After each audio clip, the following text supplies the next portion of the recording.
Hoy traigo para ti un mensaje al corazón. Este mensaje lo he titulado La protección de Dios y se basa en el análisis verso a verso del Salmo 5, el cual se titula Plegaria pidiendo protección al músico principal sobre Nehilot, Salmo de David. Escucha, oh Jehová, mis palabras, considera mi gemir. Está atento a la voz de mi clamor, Rey mío y Dios mío, porque a ti oraré.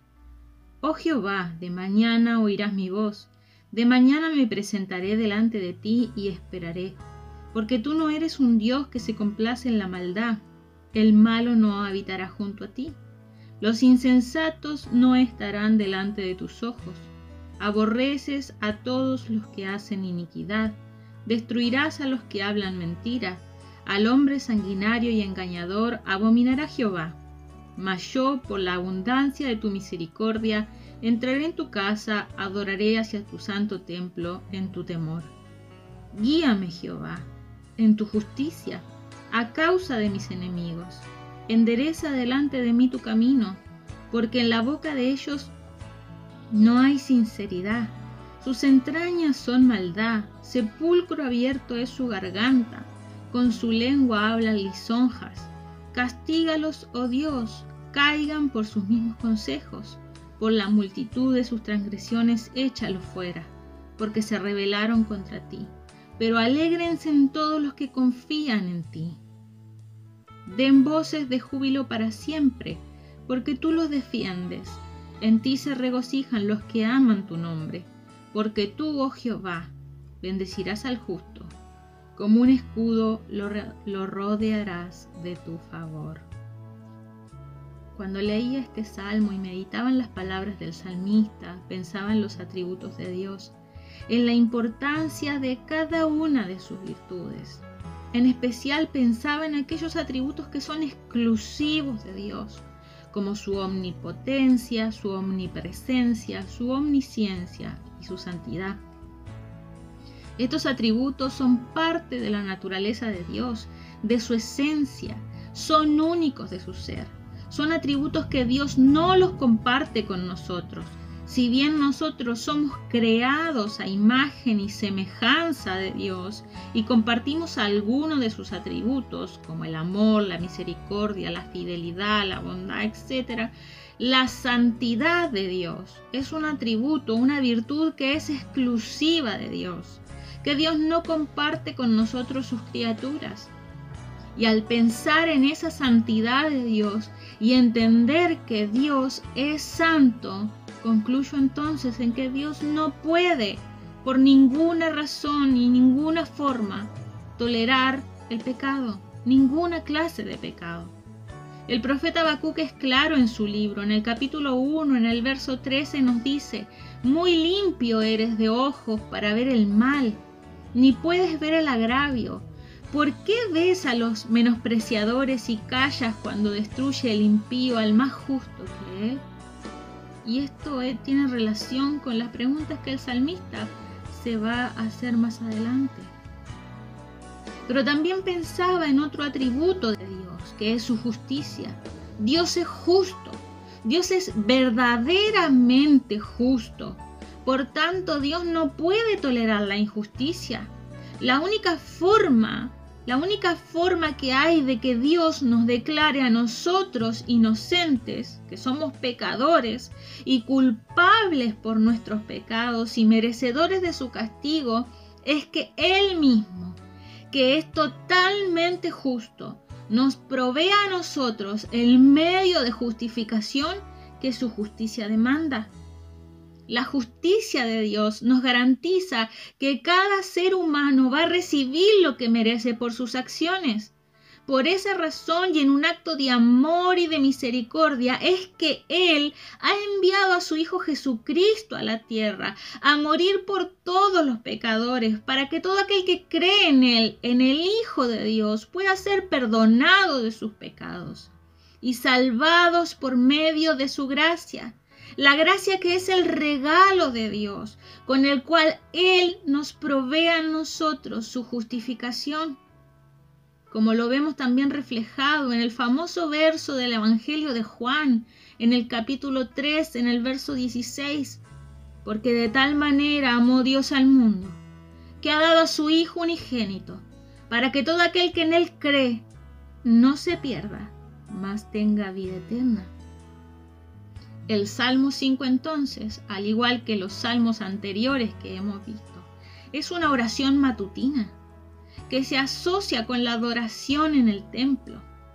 David, como el rey de la nación y como un rey que es conforme al corazón de Dios, cada mañana se presentaba en el templo, en este tiempo de David en el tabernáculo que se encontraba en la ciudad de Silo, para que el sacerdote presentara por él un sacrificio de alabanza y de oración a Dios. Este salmo también refleja el mismo trasfondo de peligro y de controversias que encontramos en el Salmo 3 y en el Salmo 4 que vimos en los mensajes anteriores. El título de este salmo adjudica a David su autoría y está dedicado al músico principal del tabernáculo, dada la orden que se entonara sobre Nehilot, es decir, sobre instrumentos de viento, posiblemente la flauta.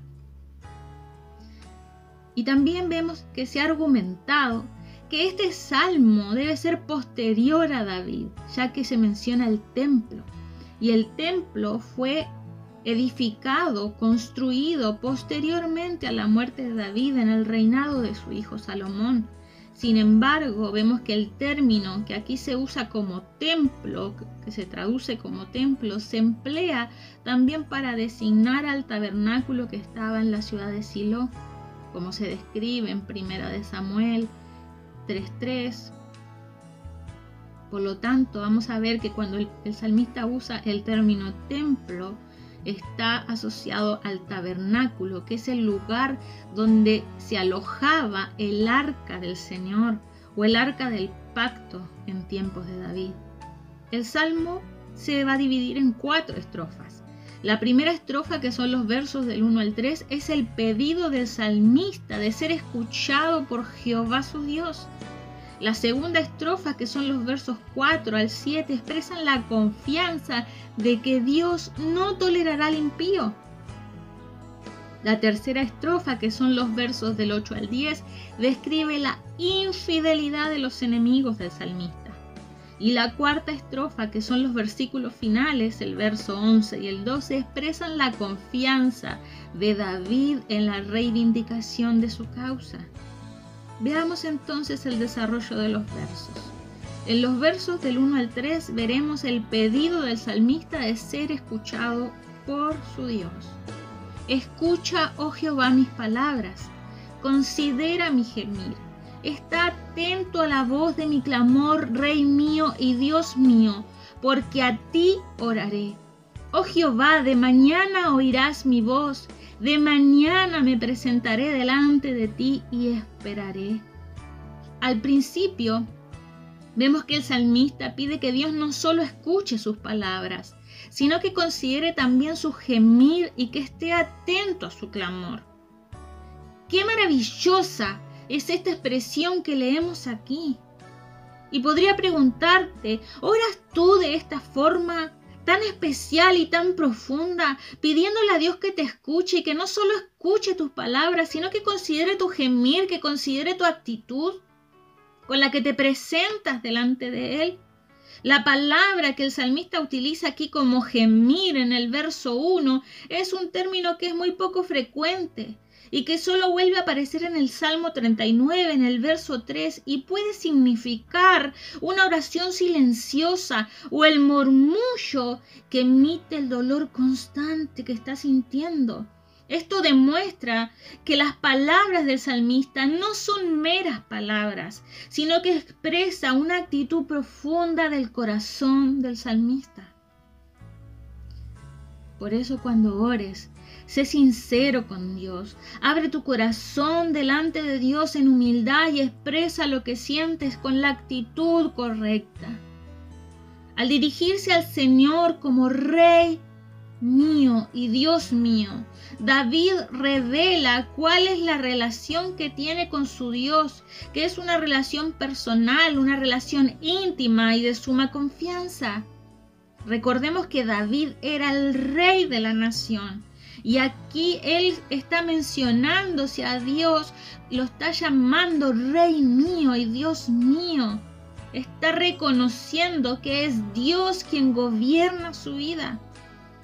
Y al decirle a Dios, porque a ti oraré, demuestra que el Dios verdadero es el único al que él orará.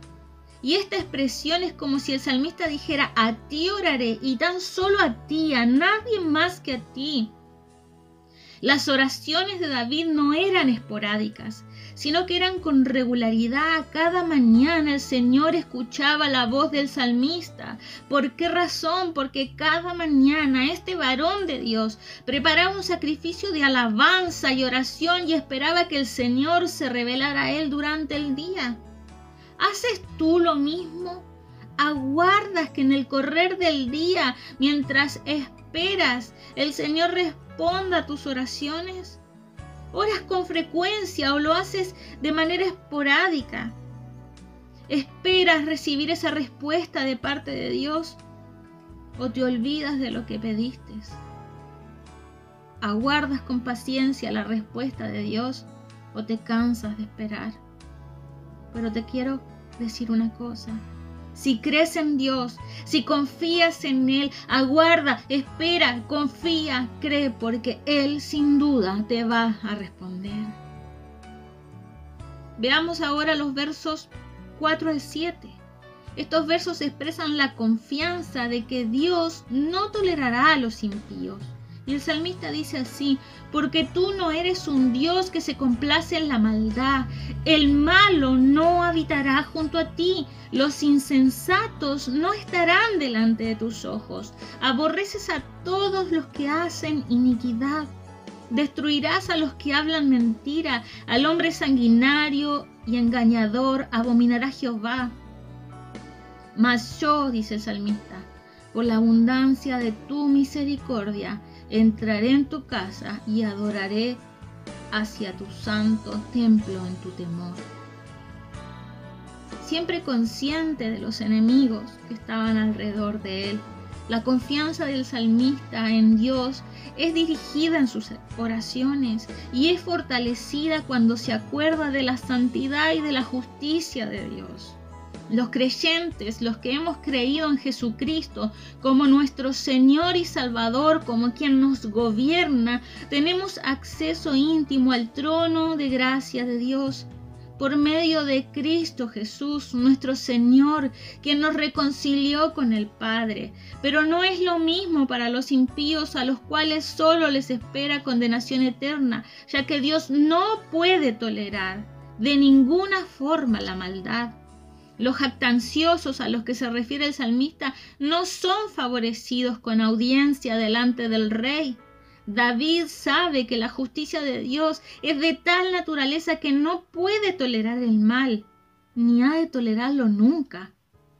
Por lo tanto, el insensato al que se refiere el verso 5 es literalmente el que se vanagloría o el arrogante que no puede estar en la presencia de Dios. El salmista continúa diciendo, aborreces a todos los que hacen iniquidad, aun cuando el ser humano y sus acciones son malas y son dignas de castigo. Aún así, Dios en su gran amor, el Señor procura obtener el arrepentimiento del pecador. Es por eso que Dios proveyó el medio de justificación del ser humano y este medio es solamente Jesucristo. Esta verdad que nos muestra el salmista hace trizas ese mito popular de que Dios es amor y por lo tanto es incapaz de odiar. Esto es mentira. ¿Por qué? Porque la santidad de Dios demanda que Él mismo castigue a todos los que hacen maldad. Dios, por tanto, aborrece y castiga a los mentirosos, a los homicidas, a los engañadores, al malvado. El hombre sanguinario al que se refiere el salmista en el verso 6 es literalmente el hombre de sangre, el que está sediento de sangre, el sanguinario, aquel que tiene la maldad adentro y que desea quitarle la vida a alguien. En contraste de todo esto que vimos, el salmista adora a Jehová por la abundancia de su misericordia. El salmista en el verso 7 nos muestra cómo él puede gozar del acceso instantáneo a la presencia del Señor, no porque él sea digno, sino por la multitud de la misericordia y de la gracia de Dios sobre su vida. David adora a Dios en un espíritu de profunda reverencia, como todos los judíos piadosos lo hacían en dirección hacia el santo templo. Recordemos que para los judíos el templo era el lugar donde habitaba la presencia de Dios, que estaba representada por el arca del pacto. Por tanto, guiados en dirección hacia el templo, adoraban a Dios. Como mencioné anteriormente, el templo no fue construido hasta después de la muerte de David. Por lo tanto, cuando el salmista usa la palabra templo, se está refiriendo al tabernáculo.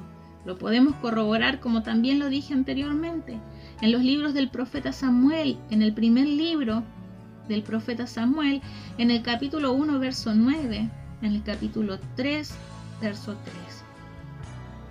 La palabra aquí hebrea que se traduce como adoraré hacia significa me postraré en dirección de, y podríamos parafrasearlo como me postraré solo en dirección a tu presencia. ¡Qué maravillosa expresión! ¿Podrías tú decir hoy me postraré solo ante tu presencia, Dios mío? Porque sé que solo de ti puede venir la respuesta que necesito. Me postraré solo ante ti porque quiero que solo tú me gobiernes. Quiero recibir de ti tu protección. Aún en el momento de su oración privada, en su casa, en su lugar íntimo, el salmista entrará en el santuario de Jehová y se postrará frente a él, ya que el santuario de Dios, representaba la presencia misma de Dios en medio de su pueblo y representaba el favor que Dios dispensaba a cada uno de los integrantes de su pueblo. Vemos una actitud similar a la del salmista en el profeta Daniel. En el libro del profeta Daniel, en el capítulo 6, verso 10, dice: cuando Daniel supo que el edicto había sido firmado, entró en su casa y abiertas las ventanas de su cámara que daban hacia Jerusalén, hacia el lugar donde estaba el templo, se arrodillaba 3 veces al día. Lloraba y daba gracias delante de su Dios como lo solía hacer antes. ¡Qué maravilloso es esto! Aún en medio del peligro, aún en medio de la dificultad, aún rodeado de enemigos, puedes confiar en que la protección de Dios está sobre aquel que clama a Él. Veamos ahora los versos 8 al 10, que es la infidelidad de los enemigos del salmista. El verso 8 dice: guíame, Jehová, en tu justicia a causa de mis enemigos. Endereza delante de mí tu camino, porque en la boca de ellos no hay sinceridad, sus entrañas son maldad, sepulcro abierto es su garganta, con su lengua hablan lisonjas. Castígalos, oh Jehová, oh Dios, caigan por sus mismos consejos, por la multitud de sus transgresiones échalos fuera, porque se rebelaron contra ti. Perseguido por sus enemigos, David ruega al Señor que manifieste su justicia, guiándole a él, seguramente en medio de los peligros, y enderezando delante de él su camino. ¿Haces tú lo mismo cuando te ves frente a una situación imposible de resolver por tus propios medios? ¿Clamas a Dios rogando que se manifieste su poder y haga justicia frente a la injusticia que estás viviendo? ¿O anhelas tú ver por tu propia mano la justicia? Pero quiero decirte algo: el mal no puede quedarse sin su correspondiente castigo. Por eso el salmista combina la oración por su propia liberación con esta nota Imprecatoria es que denota ese deseo de castigo sobre los que hacen lo malo, contra aquellos que han sido al mismo tiempo enemigos de Dios y enemigos suyos. Endereza delante de mí tu camino. Esto significa, y el salmista quiere decir, guíame por un camino recto o un camino llano. A continuación vemos en el verso 9 que el salmista presenta los motivos convincentes por lo que Dios debe defender a su siervo que es justo, y castigar a los enemigos malvados. Le dice a Dios: no puedes creer ni una de las palabras de lo que estos malvados dicen, de lo que ellos dicen, porque sus entrañas son maldad, es decir, su vida interior está podrida, sus pensamientos y sus motivos son totalmente corruptos. Ellos están predispuestos a destruir. Su garganta es como un sepulcro abierto, hediondo de corrupción, y están dispuestos a devorar a sus víctimas. Son lisonjeros, son incurables. No hay sinceridad en ellos. Significa que no hay firmeza, que no hay verdad. Cuando utilizan las palabras aquí, entraña, se refiere al núcleo de la personalidad, el corazón y el yo mismo del malvado. Y maldad significa destrucción y significa que son completamente inclinados a hacer toda clase de mal. El salmista dice: sepulcro abierto es su garganta. Y estas palabras también han sido citadas por el apóstol Pablo en Romanos 3:13, como parte de su denotación de la maldad universal del hombre que, según el apóstol, está lejos de Dios y dañado por el pecado. El hombre está dañado por el pecado. Está dañado por el pecado en su intelecto. Tal cosa no nos alcanza. Este intelecto que tenemos no nos alcanza para conocer a Dios. Está dañado en su razonamiento. La palabra de Dios dice: no hay quien entienda. Está dañado en sus emociones. Las emociones se inclinan hacia todo menos hacia Dios. Está dañado en los deseos. Los deseos del hombre, del ser humano, han sido distorsionados.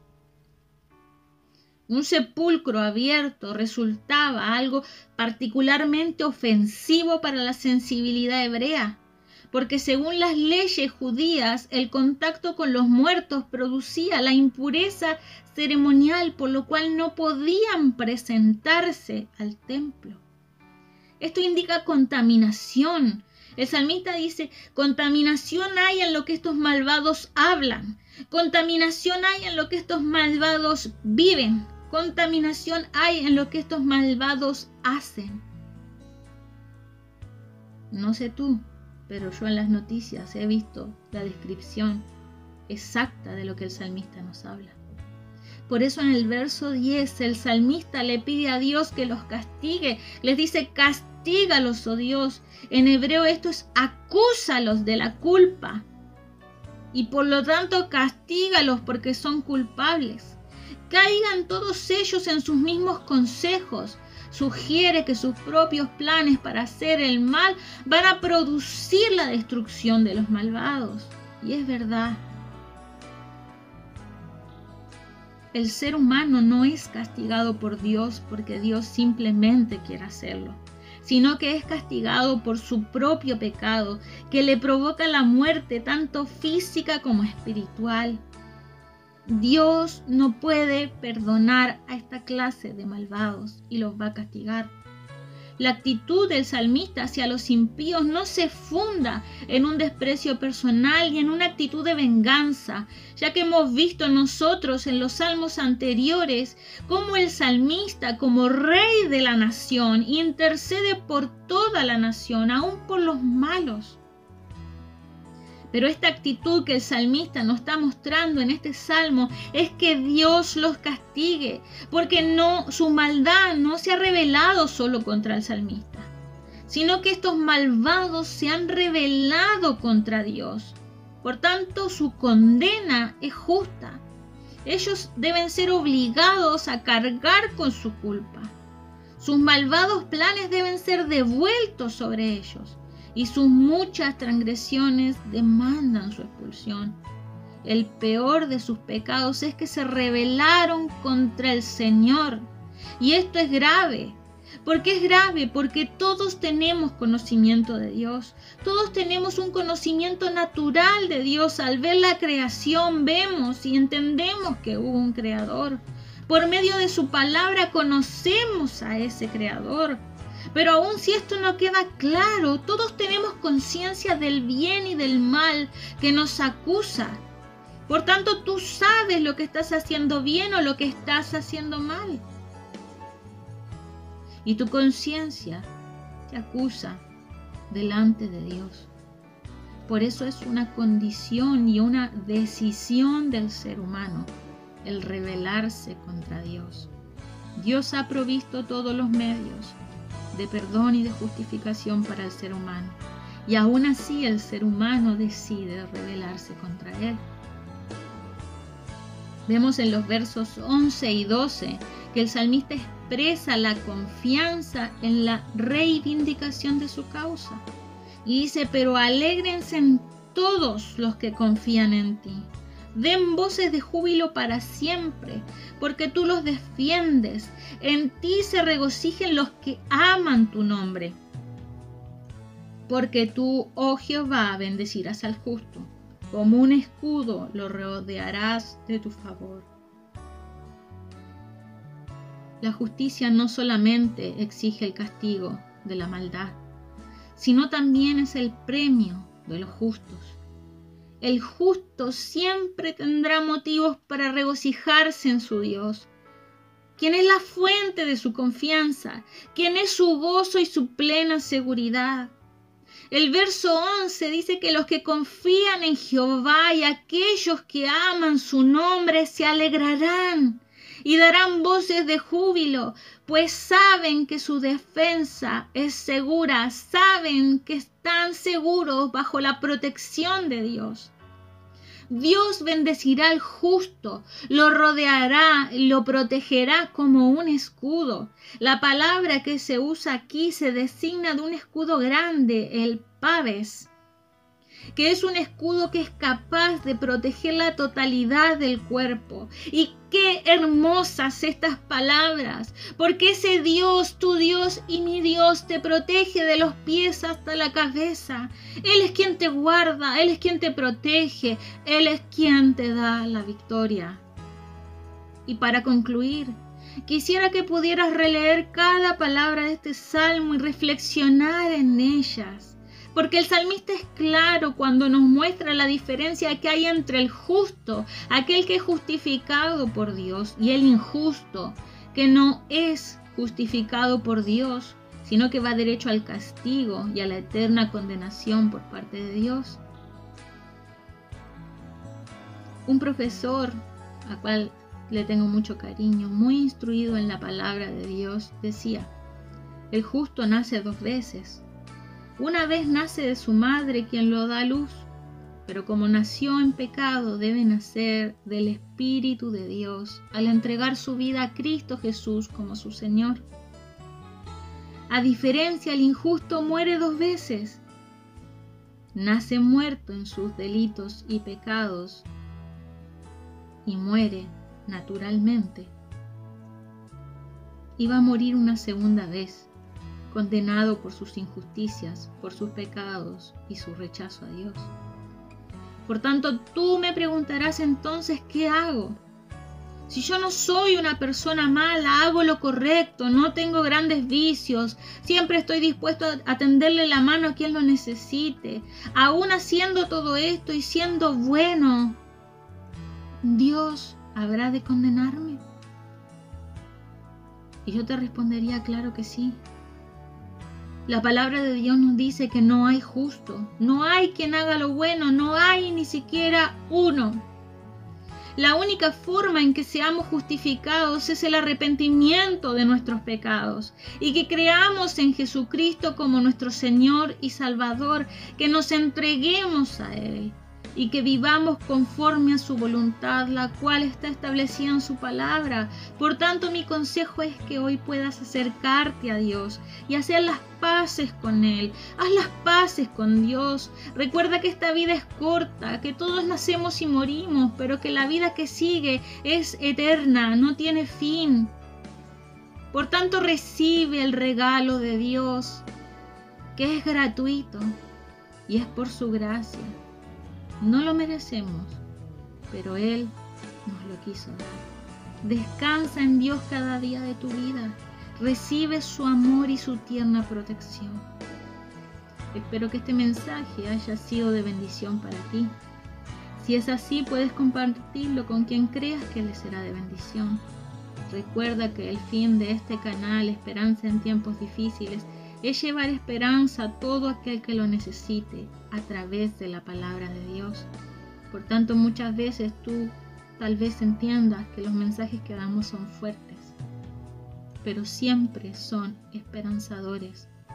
No hablamos mentiras, no hablamos cosas falsas, hablamos solamente la verdad de la palabra de Dios. Que seas muy bendecido. Hoy traigo para ti